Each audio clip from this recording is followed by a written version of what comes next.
Charge, ready for the fight. Noble hearts and steadfast pride. Detroit spirit, we wear it white. Feel the drive, hear the crowds embrace.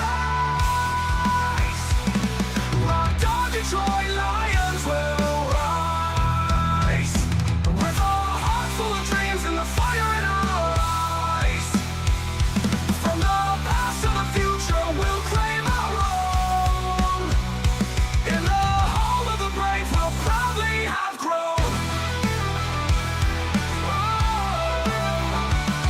In the city, where the roar meets the night, the Lions charge, ready for the fight. Noble hearts and steadfast pride. Detroit spirit, we wear it white. Feel the drive, hear the crowds embrace. Rocked on, Detroit Lions will rise. Rocked on, Detroit Lions will rise. With a heart full of dreams and the fire in our eyes. From the past to the future, we'll claim our own. In the home of the brave, we'll proudly have grown. With every game, we rise and unite. Fueling the passion, igniting the light. Through highs and lows, we'll stand as one. A legacy, a tale that's just begun. Together we roar, together we cry. Detroit Lions will rise. With a heart full of dreams and the fire in our eyes. From the past to the future, we'll claim our own. In the home of the brave, we'll proudly have grown. So let's lift our voices, let's turn it up loud. For the love of the Lions, we'll always be proud.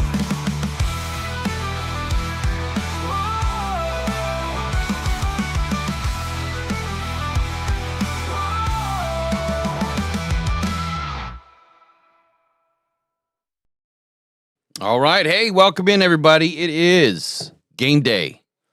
We're going to be doing a little bit of keys to the game real quick. It's an unscheduled keys to the game. I haven't done anything all weekend. Just have not been feeling the greatest. But, man, I got to get in at least put this down for the Lions today before they go on to take on the Washington Commanders at the nation's capital in front of Mr. Trump. Should be an interesting day. I know a lot of people are worried about the Lions not getting any calls because he's going to be there. We shall see if the refs dare. You know how us Lions fans are. We should be there in droves. It's going to be a good game. We can't doubt Marcus Mariota.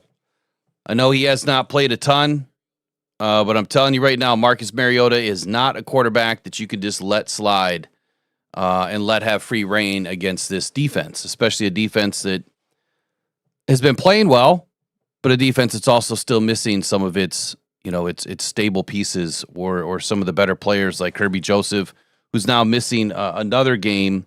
And let me get into the injury report real quick, and then we're going to roll right into the keys to the game, and then I'll let you guys be.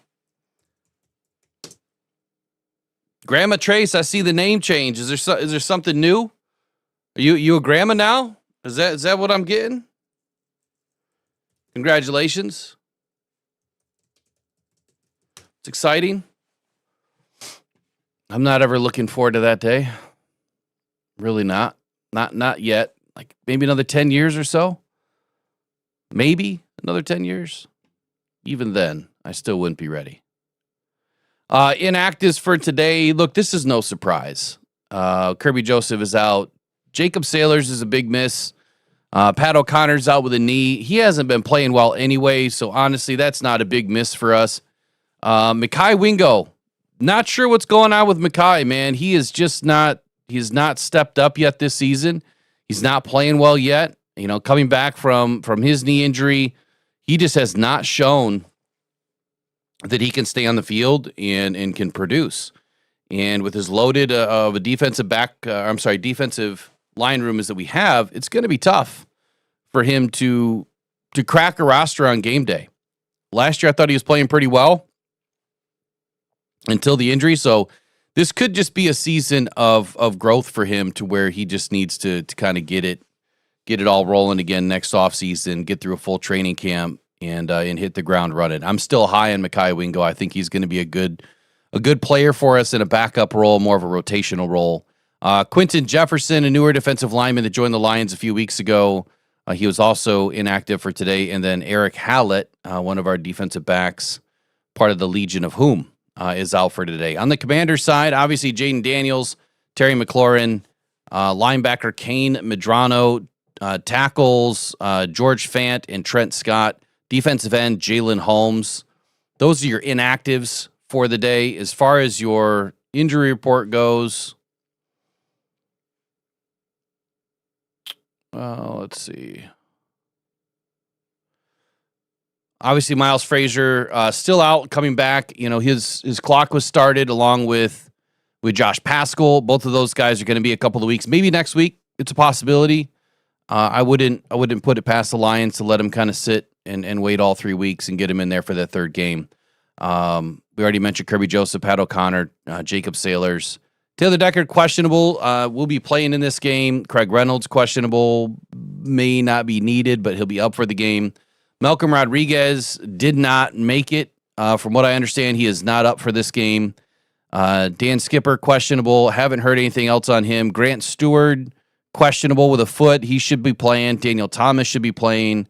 Terry and Arnold, obviously, back for his second game. Ty Summers and Penei Sewell all should play. All should play in this game. Matter of fact, I think Ty Summers was released, was he not? Or was he brought back? I'm not sure why he was on the injury report. I thought he was just released. But that's your injury report for the Lions. Now let's get into the keys of the game. Look, this is a simple game for me. This is Johnny Moe needs to show the hell up in this game. That's what it's all about. You're walking into a Commanders defense that is not only decimated by injury, an offense that is decimated by injury, but you're looking at a defense that has just not been very good anyway. And if you can't do anything against this team, I hate to ever overlook a team. You never should. I don't think that we do. I think we did against the Vikings, honestly. But I just feel like, I got to change the date real quick. I just feel like this is a game that you can't miss. You cannot miss this game. You have to take advantage of all the advantages that they're giving you. And I'm going to lay some of those out here in just 1 second. Let's get into the game by the numbers here. Critical offense. We'll start that in just a second. Hold on. A little ahead of myself. Let's get back to slide number 1. All right. Overall records and rankings. Your Lions right now have dropped all the way to 13th overall in the league. Gotta hit the pause button. 13th overall in the league, 7th in the NFC, which right now they are the 7th seed. If the playoffs were to start today, overall 5-3. Division ranking, they are 2nd in the NFC North, 1-2 right now in the NFC North. Dropped that heartbreaker of a game versus the Vikings. On the other side, the Commanders not having a good year. They're 25th in the league, 14th overall in the AFC, 3-6 on the season, 3rd in their division. So they're scratching. They could still do something in their division if they get it together. 1-1 in the NFC East. Lions offense right now is 11th. Passing offense is 12th. Rushing offense is 9th. Scoring offense, I don't know how we're still holding on to 2nd, but we are. Points per game has dropped to 30th. Next week, I am going to do a comparison from where we started and where we are now. We've done nothing but slide down. And that's not good. You want to be sliding up. As Dan Campbell always says, that trajectory has to be pointing north, and it's pointing south. And that's why Johnny Moe has to show up in this game. On the other side, Washington actually has a pretty good offense, and believe it or not, behind Mariota, it has not been worse. It's been better, to be honest with you. Their passing offense right now is 26. It's a little bit different. I probably should have broke this down with Mariota behind the center. I didn't. Their rushing offense is 4th. Scoring offense is 20th. Points per game, 22. These numbers are a little skewed because, honestly, like I said, Mariota's been a little bit better. on the defensive side of the football. Your Lions still have a really good defense right now. They're 9th overall. Passing defense 14th, which is a huge improvement over last season. Rushing defense still 11th. Scoring defense 18th. Points per game allowed, we are inching closer to 24. I think it's like 23.6 or something like that. Can't be there. Just that number has to be below 20 points per game. It literally is. I mean, it's a game of inches, but it's a game of like just a few points sometimes. And just a few points right now, they're giving up more than a field goal, more than they should be per game. And that'll come down to a game or two. I mean, you just lost one against Minnesota by 3 points. Had those numbers been, below 20, we might win that game. Total defense on the other side for Washington, 28th. Again, this is a defense that we have to pick apart. Passing defense, 29th. Rushing defense, 22nd. Scoring defense, 23rd. Giving up 26 points per game.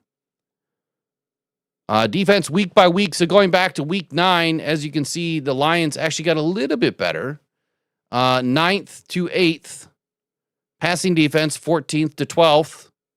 Rushing defense, 11th to 10th. And scoring defense, 18th to 13th. Actually, these numbers are supposed to be flip-flopped here. Points allowed, 23 right now. Points allowed, 23. Lions offense, 11th ranked offense going up against a 28th defense. Again, overall, our passing offense, I feel, has been limited.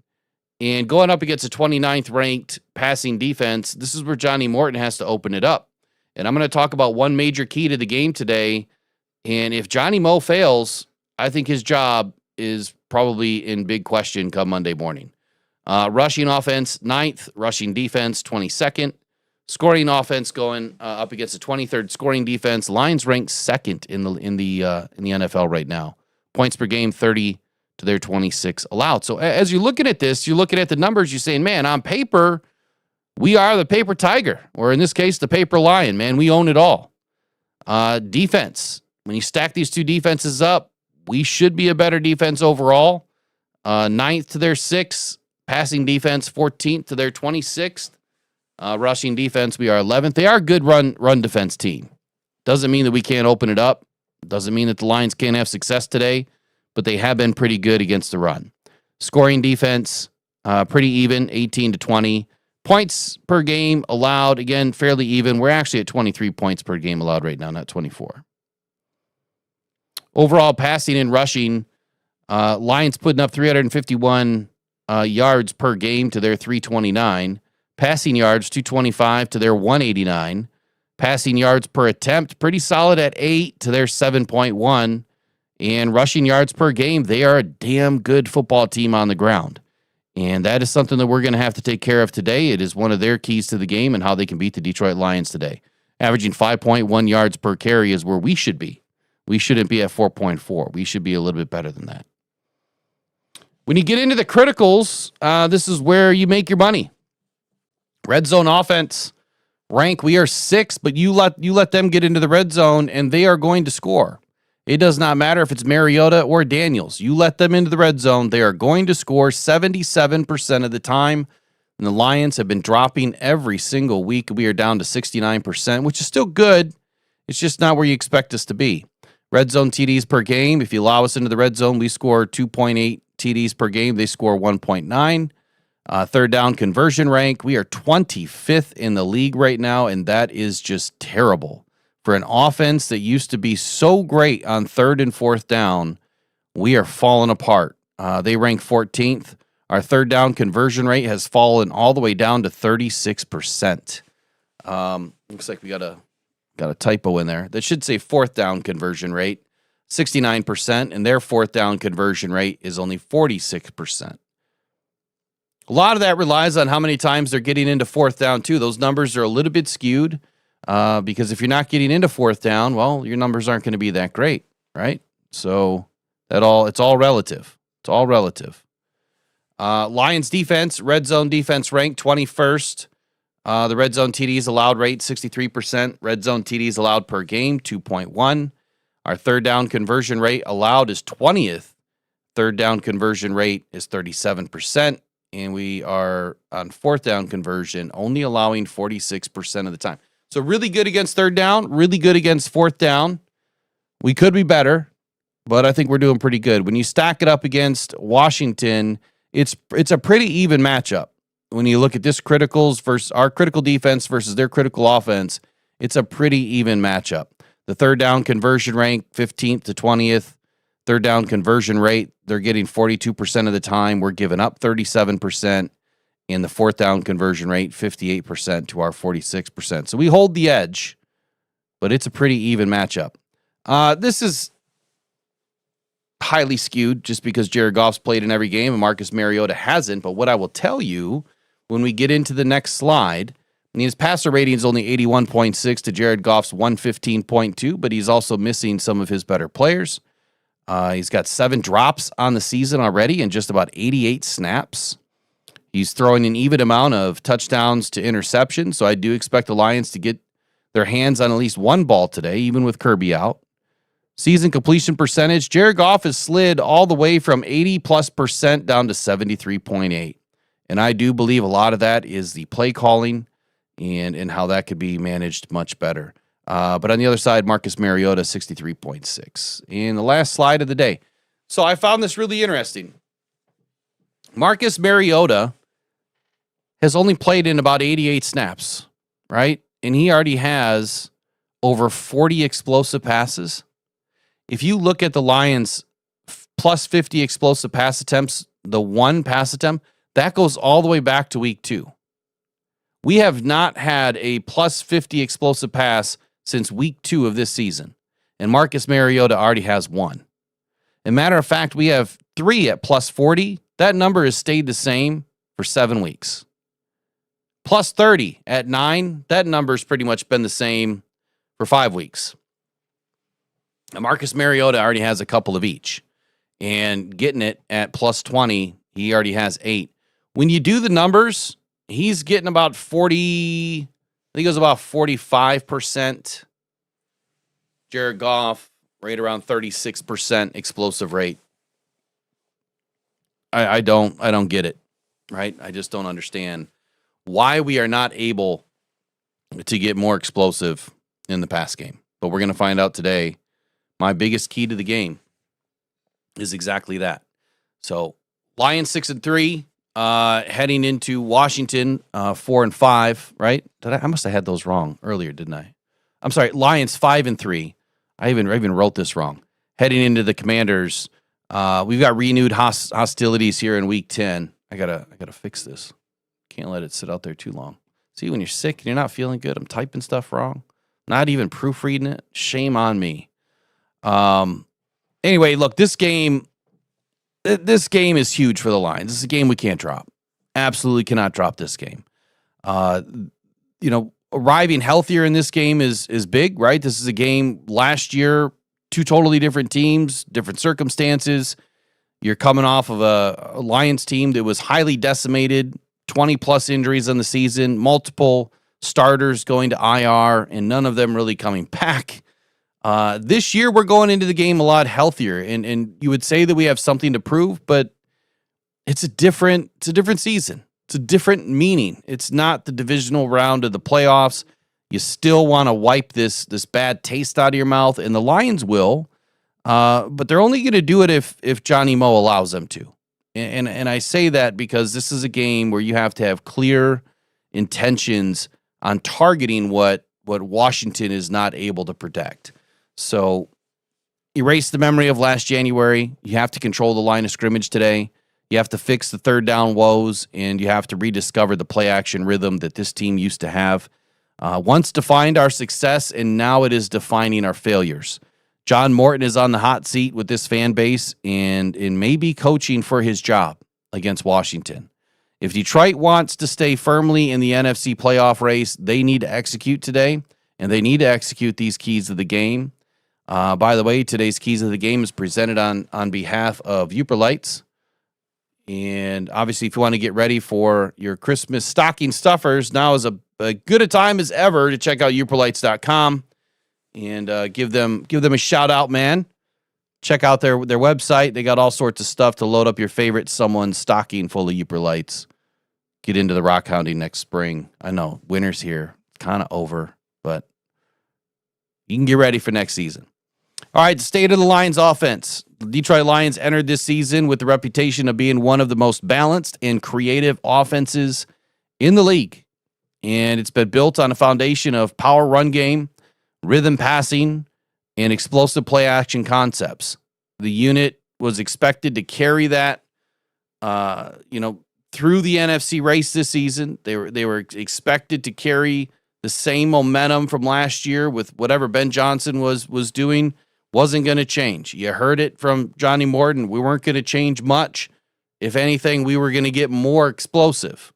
And we've been anything but that. So the cracks have shown up, and they're glaring, especially in last week's loss to Minnesota. That was a big loss, a loss that we didn't need. Now, Goff was sacked 5 times. He was hit 11 times, and the run game just never found traction last week. Offensive coordinator Johnny Morton admitted that the obvious, right, in the press conference when he said, if you don't have sound protection so the quarterback can throw the ball, it doesn't matter. No shit, Johnny. You got to fix it, buddy. That statement kind of just sums up the problem. The offense is losing its rhythm before plays even have a chance to develop.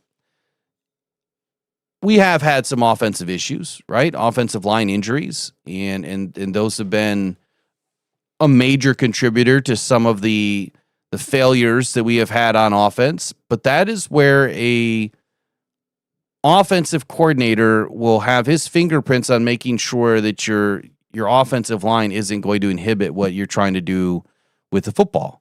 And you have to isolate these issues, and you have to make sure that you compartmentalize these issues and give your offense another opportunity to do something different if need be, and he didn't do that.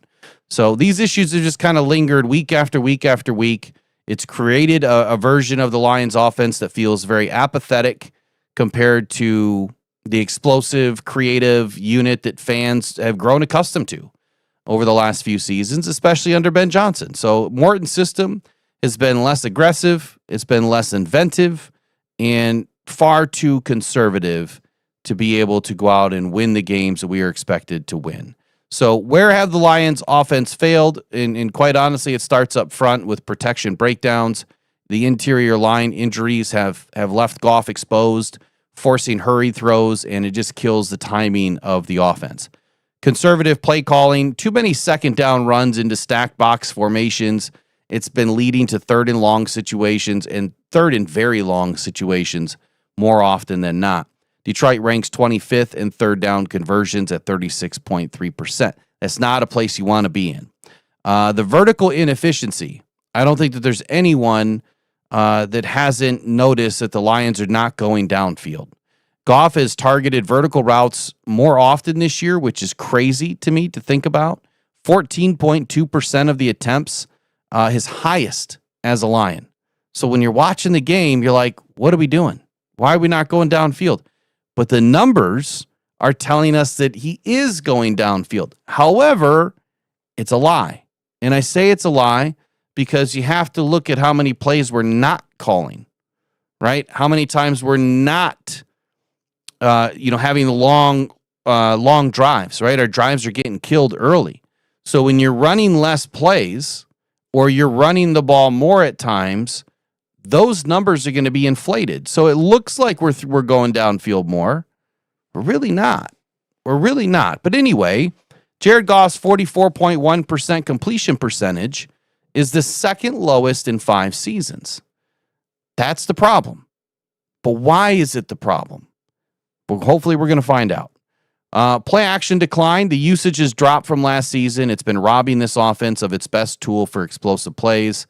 Have to use the play action. You have to run to set up the pass. You got to, pass to set up the run. You have to do it all. Anyway, the result has been an offense that just looks predictable. It looks less dangerous. The timing with the receivers has suffered, especially with Jamison Williams on deep routes. And then there's the run game led by Jahmyr Gibbs and David Montgomery. Look, it's been inconsistent to say the least. Gibbs has managed just 25 yards on 9 carries last week. And without the run game setting the table, the play action has really lost its bite. Well, that needs to change. And it needs to change today. And John Morton needs to recommit to the play action from under center. He has to be passing more on 2nd and 7, or the second and manageables, if you will, and avoid these predictable runs into the stack box, which is leaving the Lions in these 3rd and long situations. Start utilizing some max protection concepts. Give Goff some clean pockets, or at least a little bit of time, right? And get into some selective deep shots. You know that they're going to be there, but you have to isolate Jameson Williams when you can. Take the opportunity. When he has a one-on-one situation, you have to take advantage of it. That means that Jared Goff needs to have the ability to call a different play at the line of scrimmage. They need to feature Gibbs more on the perimeter, right? Especially with the perimeter runs and the angle routes. Lean on Laporta a little bit more as the safety valve in the middle of the field. The couple of weeks that I've called that, where I've noticed the isolation, was going to be there for him, especially on the vertical seam routes, it's been there. In 2 weeks in a row, Sam Laporta had pretty good weeks. Almost had 100 last week, I think 70 or so the week before. Both games that I was able to exercise a good game plan for the Lions, and they did it. They did a great job with it, but they have to do it more. Max protection, deep shots for Jameson Williams is key today. We need to punish the depleted corners that Washington has. Now, you know that they're going to come into this game with a feature, right? They're going to feature Jameson Williams with either shade or they're going to bracket him. They're going to do something to try to limit his explosiveness today. It's not going to be enough if Johnny Moe takes advantage of it. Look, Morton has to call a different game. To me, it's that simple. He needs to carry max protection with play action. He needs to give Goff the clean pockets like we've been talking about. Take these selective deep shots, motion, condensed formations, stress Washington's coverage rules, right? Stress them out with some deep shots. Passing more on 2nd and long can keep drives alive. It can open up the playbook on 3rd down. If Detroit can just do this today, they'll flip their biggest weakness, which has been vertical inefficiency, into their biggest weapon today against Washington. The stakes are clear. If the Lions, again, look flat and conservative against this defense and we look vulnerable, or we're not taking advantage of a defense that's vulnerable, in which Washington is, the questions about Morton's future are going to grow louder. The fans are going to get impatient, and Dan Campbell, who has built this team on aggression and creativity, cannot allow John Morton to undercut that identity any longer, and I think that Campbell may have no choice but to move on Monday morning if Morton has a bad game. Here's my keys to the game. We'll get in and out in about 6 more minutes. Number 1, exploit the secondary attrition of the Washington's defense. Washington's secondary is in shambles without Lattimore. They ranked 29th against the pass, and last week Sam Darnold absolutely shredded them for 330 yards and 4 touchdowns. If Sam Darnold can do this, why can't the Detroit Lions? Right? That's my biggest question. Detroit's weapons. St. Brown on option routes versus the nickel defenders today should be a key. Laporta on the seams. My 3rd straight week of calling this. Laporta on the seams. And yes, I want to see some crossers back in action today against Wagner. Williams on the vertical shots off the play action. This was one of our bread and butter plays. You've got to get him involved in the game. If protection holds, I think that Goff should be able to pick apart this defense pretty well. But that doesn't mean that we need to throw the ball 30 times today. It just means take your shots, right? Obviously, we need to establish the run. This is a very poor run defense. We need to take advantage of it. Key number 2, unlocking the vertical game, pretty much the same as exploiting the secondary attrition. Very, very much the same. Washington's defense has been one of the worst in football at defending the vertical routes. They've already surrendered 843 yards on deep patterns, most in the league. And again, just last week, like I said, Sam Darnold carved him up. 137 yards on 3 touchdowns on vertical throws. 3 touchdowns, 3 passes, 137 yards. Yet for Detroit, the vertical game has been inconsistent. It's damn near been missing completely. Jared Goff has targeted vertical routes more often this season, like I said, but that 44.1% completion rate, I think, is a culmination of a few things. 1, protection issues. Goff's attempts often come on a collapsed offensive line. The pocket's not clean. Minnesota exposed that last week. 26 pressures, 5 sacks, can't happen. That means bring in a 6th option, right? Bring in that 7th option for man protection. Timing with receivers. Jameson Williams has the speed to stretch the defense, but chemistry, for whatever reason this year, has been off. There's been a couple of games where, gosh, what week was that? Was that against the Ravens? I don't remember which game it was now, but Jameson Williams had like 2 or 3 drops. He was targeted, 8, 9 times and came down with like 1 or 2 catches. He can't have that problem, but he also has to stay involved into the game. And if he's not staying involved in the game, things like that are going to happen. Chemistry is going to start to disappear. Play calling shift. I think under John Morton, the play action usage obviously has dipped. We know that by the numbers. Ben Johnson's system was thriving in the play action pass. And right now it is robbing Jared Goff of rhythm and spacing that made this vertical shot offense so efficient and so effective. Why it matters against Washington is this simple. Secondary injuries. We know that they're without Marshawn Lattimore. Their zone match scheme has been vulnerable to seams and posts. Take advantage of it. The stress point. The vertical routes will stress their safeties, who are forced to cover more ground in cover 3 and quarter looks. When mixed right, the run game sets up the play pass, and the play pass counters the run game. So both open up the deep game. And if you ask Cam Newton, he's going to tell you, you show me quarters, I'm going to show you a way to beat it and getting deep in the vertical game.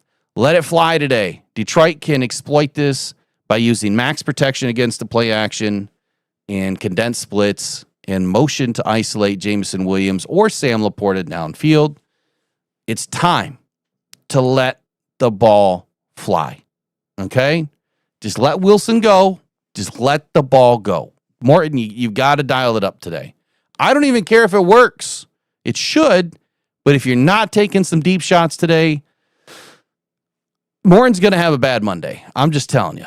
He's going to have a bad Monday. Might even have a bad Sunday night. Bottom line, if the Lions want to punish Washington's defense, they have to turn Goff's vertical inefficiency into an opportunity. Protect the pocket, marry the run against the play action, and take the calculated deep shots. This is the single best schematic advantage in Week 10. And I mean that. Like, this is the best advantage the Lions have in this game, outside of defense. Reignite play action. We've already kind of beat this one like a dead horse. Again, the issues that we have had is that defenses are sitting on our routes and then collapsing the pocket. We can't allow that. You have to get under center. You have to widen the zone with dual runs and set up the play action crossers. Again, condensed splits. I'm going to say it another 50 times. And motion to force Washington's zone defenders into tough leverage.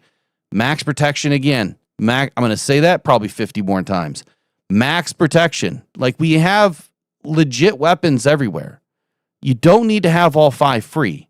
It's okay to bring in an extra lineman or a couple extra tight ends. Seriously, Johnny Moe, we don't have to have 5 threats on every play. We really don't. We should be able to beat them with 3. Key number 4 is win the second down to fix third down. This is a big one. Our third and manageables are terrible.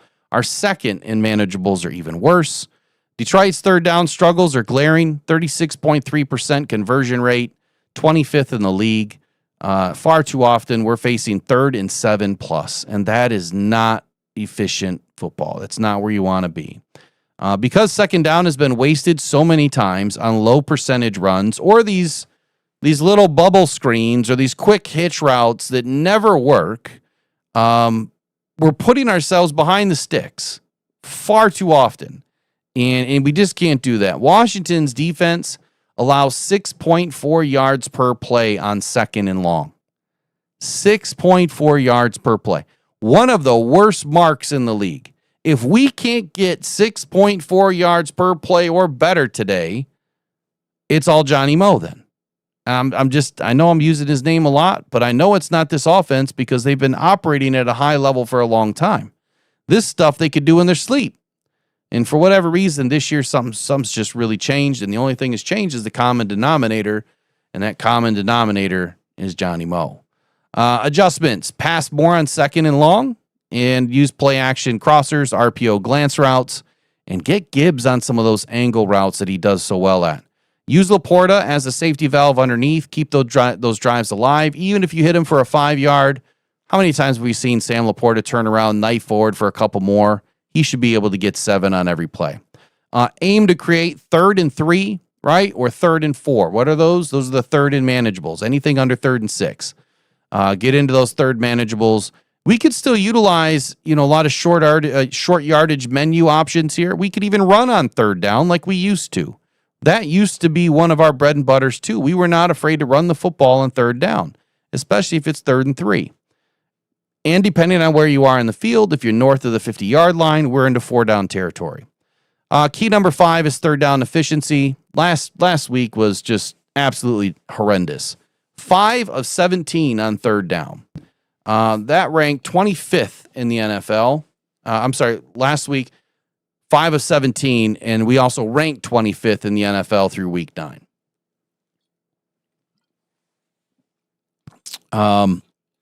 Lions must improve on 2nd down to avoid long 3rd downs and capitalize on Washington's middling 3rd down defense. It's kind of simple, right? It's sustain the drives, keep playmakers involved, and Washington's defense that it ranks 21st. Well, allowing opponents to convert 41.6% of the time on 3rd downs. That's something that we should be able to do. I'll get into a couple of defensive keys here. Now, I shortened this. I had a lot more keys, but I only took key 5 and 6 out of the top 6 that I did for the defense. Number 5 was contain and make Marcus Mariota uncomfortable. Like this really shouldn't be a key. This is something that you should do every week, week in and week out. But against Mariota, because he's only been in a couple of games and he hasn't had a ton of play, look, he's someone that can hurt you. Like Mariota is not just a nobody. He can absolutely come into this game and gash us if you don't respect him. So Mariota isn't Jaden Daniels? No, he's not. But he's dangerous in his own way. He's rushed for 122 yards and a touchdown since taking over in week 3. And he's comfortable in the RPO and play action concepts. Detroit enters with 28 sacks, 2nd in the NFL, led by Aiden Hutchinson, who has sacks in 3 straight road games. But Laramie Tunsil is going to suit up today. He's allowed just 1 sack, 1 hit, and 12 pressures per PFF, while the rookie right tackle Josh Connerly has surrendered 6 sacks, 2 hits, and 31 pressures. So where am I going? Well, if I'm Calvin Shepard, I'm sending all of my guys over on the Josh Connerly side. That's where I'm putting my pressure. I'm going to attack on that side, and I'm going to have somebody else on the backside on the opposite end, making sure that they close down and contain that corner. The defensive plan for me, maintain the rush lane integrity. You can't get horizontal. Aiden can't get too deep and open up those big C and D gaps because Mariota will take it. And if you give him an escape alley, he's going to take it for distance. He's like 6'3", 225 pounds. He is not an easy guy to tackle. Use a spy if need be. I don't think we're going to need it a ton, but it could happen today. I don't care if it's Campbell or Barnes, whatever, on key downs only. So the 3rd and shorts, utilize some sort of a spy on those plays. Rotate late in coverage, right? You don't want to show Mariota too much too early. Exactly what Minnesota did to us this last week, evidenced and brought up to my attention by Derek Coleman with All 22, quite simply said that they were rotating, and then they were rotating again just before the ball was snapped. So they would show us some of their defense, and then they would switch it up. So very, very smart by what the Vikings did. We should probably leverage some of that against Marcus Mariota today. Force him into the 3rd and long. His efficiency drops big time. He is a physical runner, so tackling discipline is going to be a major emphasis here today. But pressuring Mariota. Contain his mobility and prevent horizontal play extension like I mentioned earlier. And then number 6, Washington's run game. Very good against they're very good in the run game. Ja'Cory Croskett-Merritt has emerged as Washington's lead back, 440 yards, 4 TDs on the season. Behind Laramie Tunsil, the Commanders average 139.9 rushing yards per game, 4th in the NFL. They had 117, I believe, in I don't know, two or three games ago. So it's not like they had a really good game, right? They had a really good couple of games that allowed that average to kind of creep up. Detroit's run defense, top 10. But Minnesota gashed us for 142 yards last week. That cannot happen again. Well, I think they charged us with a 31-yard screenplay, which really shouldn't be run yards. Maybe they got that fixed by now. I don't know. Defensive focus for me, obviously interior run fits with the Lee McNeil and Alex Anzalone. Gap discipline against the run or against the zone and the duo. And then early run stuffs to force Mariota into passing downs. Look, my final thought is this. This game comes down to execution. The Lions must clean up protection, fix their second down sequencing, and rediscover play action, punish Washington's vulnerable defense. And on the other side, they've got to contain Mariota's mobility and stop Krosky Merritt from setting the tone. If Detroit executes the 7 keys that I've just outlined, they'll avenge last year's playoff loss, and they'll keep pace in the NFC playoff race. Lions win 31-20. A little bit closer than or a little bit, I guess not as close as I would have expected had Jane Daniels been in the game. But I do think that the Lions come to play today. I think the defense comes to play today. Look, I don't want to see them score 20 at all, period. I hope they don't. I hope they don't even sniff it. But I'm not sold on what what the offense is able to do right now. And if for some reason we can't get anything going and we're off the field, leaving the defense on the field too much, they're going to score a few more points than we had expected. So thank you guys for joining me. I know it's kind of late. We didn't get a lot of people in today. That's okay. You guys are always great. Appreciate you guys joining. I'll catch you after the game. I'll do a post game, but I'm definitely not going to do the full game stream today. Just not feeling it. Been kind of sick all weekend. And I'm going to take a break. I'm going to actually watch a game for once and relax. And then I'll see you guys after the game, okay? Go on, Pride. Go Detroit Lions. You guys take care. Let's go get a Lions victory.